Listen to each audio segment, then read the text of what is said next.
Movie के शुरू में हम क्लेरा नाम की एक खूबसूरत लड़की को देखते हैं जो ऑस्ट्रेलिया के तस्मानिया में अपने हस्बैंड एल्डन और एक छोटे बच्चे के साथ रहती थी। ये बहुत ही अच्छा गाया करती थी, इसीलिए लोग इसे नाइटिंगेल के नाम से भी जानते थे। लेकिन ब्रिटिश लोगों ने इनके आइलैंड पर कब्जा करके क्लेर को अपना गुलाम बना लिया था। वो इन्हीं ब्रिटिश लोगों के लिए खाना बनाने का काम किया करती थी। फिर एक दिन हम क्लेर को ब्रिटिश लोगों के सामने गाना गाते हुए देखते हैं। दरअसल क्लेर को ऐसा इसलिए करना पड़ रहा था ताकि उसे आजादी मिल जाए। इन्हीं ब्रिटिश लोगों में हॉकिंस नाम का एक ऑफिसर भी बैठा हुआ था जिसे क्लेर का गाना बहुत ही ज्यादा पसंद आता है। जब प्रोग्राम खत्म हो जाता है तब हॉकिंस नाम का वो ऑफिसर क्लेर को अपने रूम में बुलाता है। जब क्लेर उसके रूम में जाती है तब हॉकिंस उसे कुछ पैसे देता है। पैसे देख कर के क्लेर को लगता है कि शायद इसे मेरा गाना पसंद आया होगा, लेकिन ऐसा बिल्कुल भी नहीं था। दरअसल हॉकिंस की नीयत क्लेर की खूबसूरती देख कर के खराब हो गई थी। वो क्लेर से कहता है कि तुम बहुत खूबसूरत हो, मैं तुम्हारे साथ इंटीमेट होना चाहता हूँ, लेकिन क्लेर उसे साफ मना कर देती है और यहाँ से जाने लगती है। उसकी ना सुनकर के हॉकिंस का दिमाग खराब हो जाता है। वो इस चीज को बिल्कुल भी पसंद नहीं करता था कि कोई लड़की उसे मना करे। वो क्लेर को पकड़ लेता है और जबरदस्ती उसके साथ गलत काम कर देता है।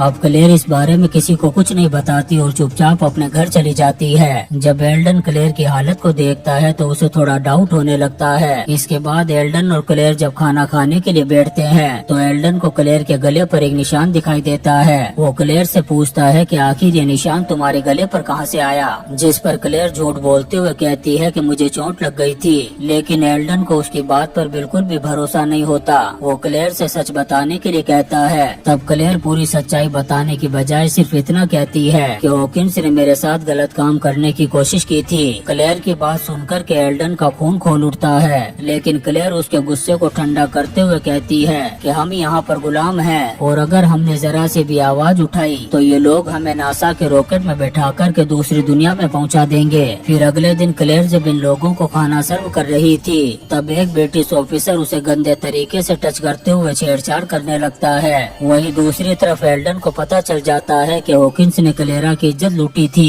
तब वो वहाँ पर आकर के हॉकिंस से लड़ना शुरू कर देता है। तभी चीफ ऑफिसर हॉकिंस को अपने ऑफिस में बुलाता है और उसे कहता है कि कल सुबह तुम्हें इस टाउन को छोड़कर के दूसरे टाउन में जाना होगा। हॉकिंस पहले तो उसकी बात मानने से साफ मना कर देता है, लेकिन जब वो चीफ उसे कहता है कि अगर तुमने मेरी बात नहीं मानी तो तुम्हें नौकरी से निकाल दिया जाएगा। अब मजबूरी में हॉकिंस को उसकी बात माननी पड़ती है, लेकिन उसे गुस्सा भी खतरनाक आ रहा था। अब जैसे ही रात होती है तो हॉकिंस अपने कुछ चेले चपाटियों को लेकर के क्लेर के घर पहुंच जाता है और उसके हस्बैंड एल्डन को मारना शुरू कर देता है। थोड़ी देर तक धुलाई करने के बाद हॉकिंस के चेले रस और जग्गू एल्डन को पकड़ लेते हैं और हॉकिंस फिर से एल्डन की आंखों के सामने ही क्लेर के साथ जबरदस्ती करने लगता है। यहाँ पर क्लेर बहुत ज्यादा चीखती चिल्लाती है, लेकिन हॉकिंस नाम के इस दरिंदे को उस पर बिल्कुल भी तरस नहीं आता। एल्डन किसी तरह से अपने आप को छुड़ा कर के हॉकिंस पर हमला कर देता है। ये देख कर के हॉकिंस उसे गोली मार देता है, जिससे एल्डन की यहीं पर मौत हो जाती है। इसके बाद हॉकिंस अपने चेलों से कहता है कि तुम लोग खड़े खड़े क्या मेरा मुंह देख रहे हो, जाओ तुम भी इस नदी में डुबकी लगा लो। इसके बाद रस और जग्गू ये दोनों भी क्लेर के साथ गलत काम करते हैं। इतने में ही हम क्लेर के बच्चे को देखते हैं जो जोर जोर से रोना शुरू हो जाता है। बच्चे की रोने की आवाज को सुनकर के हॉकिंस का दिमाग खराब हो रहा था।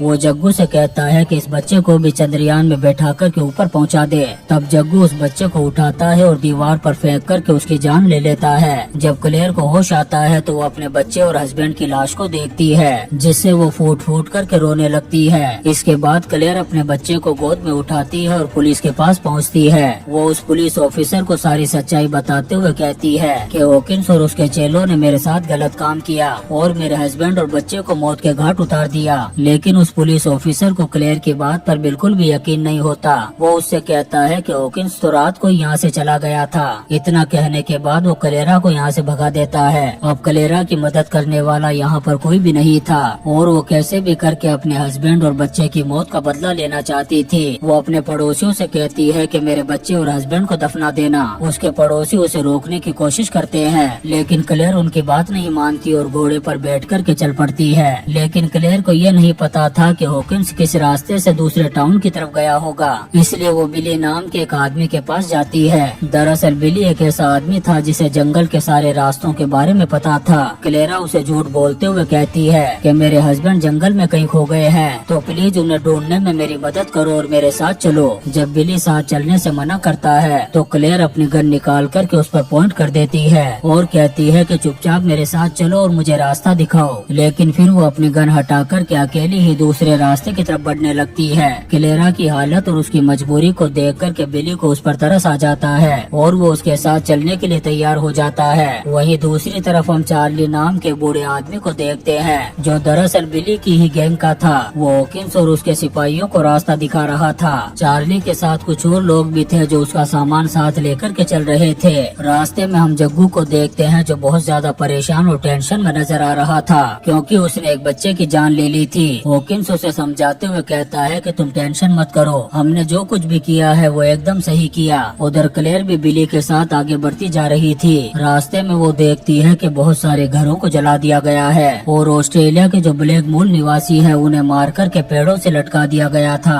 जब ये आगे बढ़ते हैं तभी बारिश शुरू हो जाती है, लेकिन ये अपने सफर को जारी रखते हैं। जब ये थोड़ा आगे जाते हैं तभी बिली की तरफ एक गोली चलती है, जिससे डर कर के वो भाग गया था। दरअसल यहाँ पर कुछ ऑफिसर्स थे जो क्लेयर से आगे जाने की रिपोर्ट मांग रहे थे, लेकिन क्लेयर के पास तो कुछ भी नहीं था, इसलिए वो भी यहाँ से भाग जाती है। जब वो थोड़ा आगे जाती है तभी उसे बिली मिल जाता है, जो उस पर गुस्सा कर रहा था। वहीं दूसरी तरफ हम हॉकिंस के साथी रस को देखते हैं, जो एक जगह पर पेशाब कर रहा था। तभी वो एक आदिवासी ब्लैक औरत को देखता है। तब वो उसे पकड़ कर के हॉकिंस के पास ले जाता है और उसे कहता है कि सर, पहले आप इस काली मैना के समंदर में डुबकी लगा लो, उसके बाद मुझे दे देना। इसके बाद ये उस आदिवासी औरत को अपने साथ लेकर के आगे बढ़ने लगते हैं। उधर क्लेयर और बिली एक नदी के पास पहुंचते हैं, जिसका बहाव बहुत तेज था। जब ये उसे पार करने लगते हैं तो बिली और घोड़ा तो नदी के पार हो जाते हैं, लेकिन क्लेयर पानी के साथ ही बहने लगती है। तब बिली एक लकड़ी की मदद से क्लेयर को पानी से बाहर निकाल करके बचा लेता है। वहीं दूसरी तरफ हॉकिंस उस ब्लैक आदिवासी औरत के साथ जबरदस्ती गलत काम कर रहा था। हॉकिंस का काम पूरा होने के बाद रस भी उस आदिवासी औरत के साथ जबरदस्ती करता है। उधर बिली और क्लेयर रात को एक जगह पर रुकते हैं। तब बिली क्लेयर से कहता है कि इन गोरे लोगों ने मेरी पूरी फैमिली को मौत के घाट उतार दिया।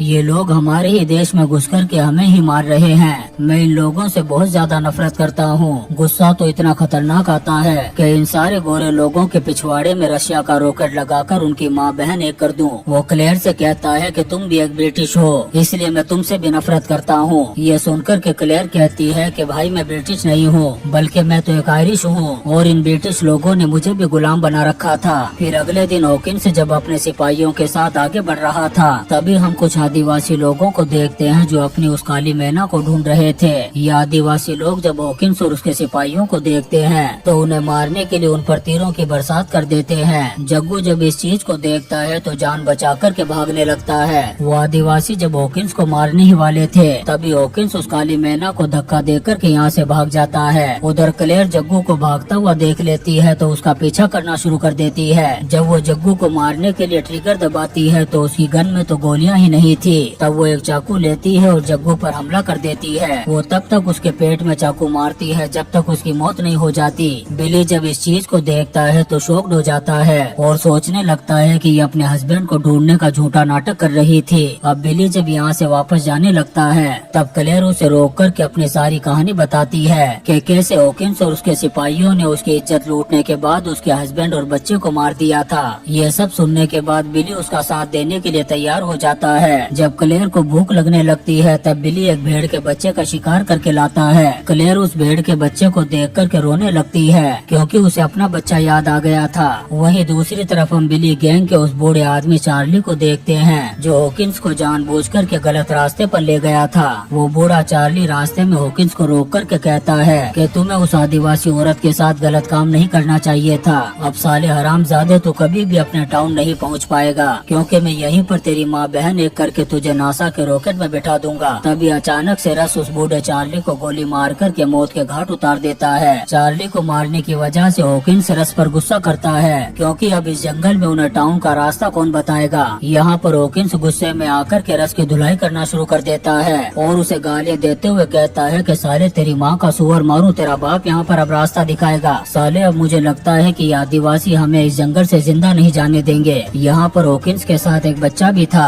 रात के वक्त हॉकिंस उसे गन देते हुए कहता है कि अगर रस कोई भी होशियारी करे तो गोली मार कर के उसे ऊपर पहुँचा देना। अगली सुबह हॉकिंस जब जा रहा होता है। तभी क्लेयर उसे देख लेती। जब वो उसे गोली मारने लगती है तभी हॉकिंस की नजर उस पर पड़ जाती है। ये देखकर के क्लेयर और बिली डर के मारे घोड़े को यहीं पर छोड़कर के भागने लगते हैं। थोड़ा आगे जाने पर क्लेयर बिली से कहती है कि वो घोड़ा मेरे हस्बैंड की आखिरी निशानी था, इसलिए मैं उसे ऐसे छोड़ कर के नहीं जा सकती। अब बिली जैसे तैसे करके घोड़े के पास पहुंचता है और उसे लेकर के जैसे ही वापस जाने लगता है तभी हॉकिंस उसे देख लेता है और पकड़ लेता है। इसके बाद वो क्लेयर को ढूंढने की कोशिश करता है जो वहीं पास में एक पेड़ के पीछे छुपी हुई थी। यहाँ पर हॉकिंस को पता चल जाता है कि बिली चार्ली का ही भतीजा है। तब वो उस पर गन पॉइंट करके कहता है कि साले अब चुपचाप हमें टाउन का रास्ता बता। अब बिली ना चाहते हुए भी उन्हें रास्ता दिखाने लगता है। उधर हम क्लेयर को देखते हैं जिसे रास्ते में होलुसिनेशन होने लगते हैं, जिसमें उसे अपना हस्बैंड और बच्चा नजर आ रहा था। इस वजह से वो बदहवास होकर के बेहोश हो जाती है और एक नदी में गिर जाती है।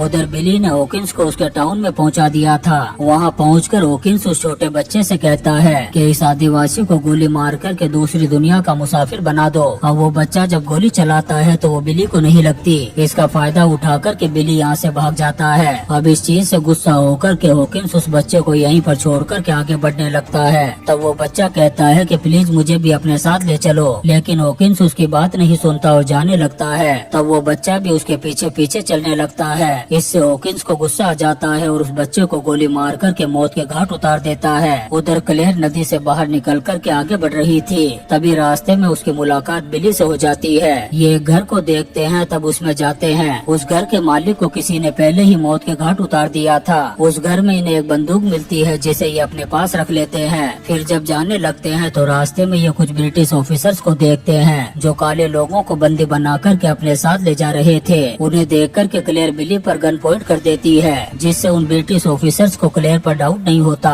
इसके बाद ये आगे बढ़ते हुए एक टाउन में पहुंचते हैं जहां पर क्लेयर को उसका घोड़ा भी मिल गया था। तभी यहाँ पर हॉकिंस आ जाता है और क्लेयर से कहता है कि अगर तुम दोबारा यहाँ पर नजर आई तो इसी टाउन में जिंदा जमीन में गाड़ दूंगा। इतना कहकर के वो अंदर चला जाता है। उसकी बात सुनकर के क्लेरा को बहुत खतरनाक गुस्सा आ रहा था, तब वो भी उसके पीछे पीछे अंदर चली जाती है। अंदर जाने के बाद वो बहुत सारे ब्रिटिश ऑफिसर्स को देखती है जो बैठे हुए थे। क्लेयर उन ऑफिसर्स को हॉकिंस की सच्चाई बताती है। इससे हॉकिंस का दिमाग खराब हो गया था। वो उठकर के क्लेयर के पास आता है और उसे एक थप्पड़ मार देता है और उन ऑफिसर्स से कहता है कि ये मुझ पर झूठा इल्जाम लगा रही है। इसके बाद क्लेयर चुपचाप बाहर आ जाती है और बिली क्लेयर को लेकर के यहाँ से चला जाता है। रात में बिली जब क्लेयर के चेहरे को देखता है तो उसे उस पर बहुत ज्यादा तरस आता है। तब वो अपनी पूरी बॉडी पर आदिवासियों का कलर लगाकर हॉकिंस की माँ बहन एक करने के लिए निकल पड़ता है। जब क्लेरा को इस चीज का पता चलता है तो वो भी उसके पीछे चली जाती है। अब क्लेयर उसे रोक पाती इससे पहले ही वो हॉकिंस का काम तमाम कर देता है। एक ऑफिसर ये देख कर के बिली पर गोली चला देता है, लेकिन बिली अपने आप को बचाकर उसकी भी माँ बहन एक कर देता है। इसके बाद क्लेरा बिली को लेकर के वहाँ से भागती है। तब बिली कहता है कि मुझे समंदर के पास लेकर के चलो। वहाँ पहुँच कर के बिली एक गाना गाता है। इसके बाद बिली और क्लेरा उगते हुए सूरज को देखते हैं और इसी सीन के साथ ये शानदार मूवी द नाइट एंगल खत्म हो जाती है। दोस्तों, हम आपके लिए ऐसी ही इंटरेस्टिंग मूवीज एक्सप्लेन करते रहेंगे, तो आप चैनल को सब्सक्राइब जरूर करें।